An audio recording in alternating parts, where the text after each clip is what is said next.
from the moment it was like, yes, we're going to do this record, the whole of the aspect of the record company from that day right the way through the release of the record and subsequently changed completely. I mean, my office was on the 3rd floor, which encompassed press and promotion, and my office, and basically that floor became the Band-Aid floor. You know,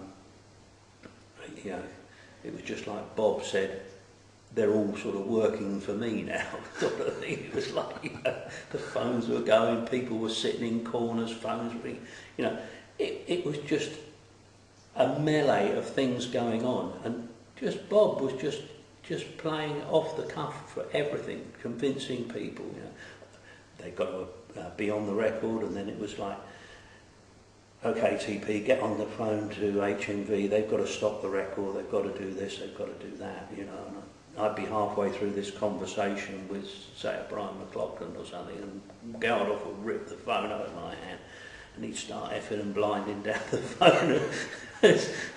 Convinced, you know, he had no idea of what the cost structure of a record was really, but, you know, as far as Bob was concerned, everybody had got to give everything up, and, you know, nobody was to get anything out of it, you know, which was absolutely ridiculous.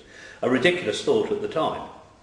The more we sort of number crunched, the more we sort of went through the whole discussions with everybody, you know, it actually looked as though it could become a reality. And all the subsequent PR things that were going on in that week leading up to this record going to actually be made, just, it was astounding. I mean, phone calls from just everyday people as this thing's just started to move. What can we do? Can we do this? Can we do that? You know, and obviously pledges of support, not only from artists but people who were making record sleeves, were supplying the vinyl, and so it went. You know, it was just like we started getting this longer list of people that would do things, and the more we went into it, thought, well, this might happen, but you know, started off thinking, well, we'd be lucky we sell 30,000, you know, that'll keep Bob quiet, you know, off we go, you know, made a few bob, you know.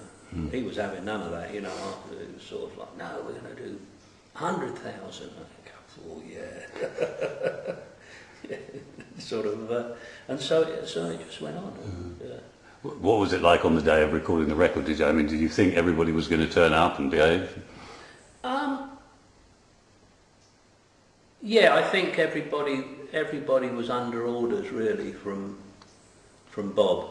I think, yeah, I guess, you know, he wasn't sure, but I think by that time, as the week again had unfolded, you know, everybody was just on orders to turn up, you know, and he was just continually, this phone book was just this moving all the time, you know, and it was, you've got to come, yeah, I don't care if you're in New York, you're coming back to something like Deutsche, you know. Amazing. God knows what some of these artists thought at the time. Just, you know. I think they just thought they were humouring Bob, didn't they? Yes, I think they did, you know.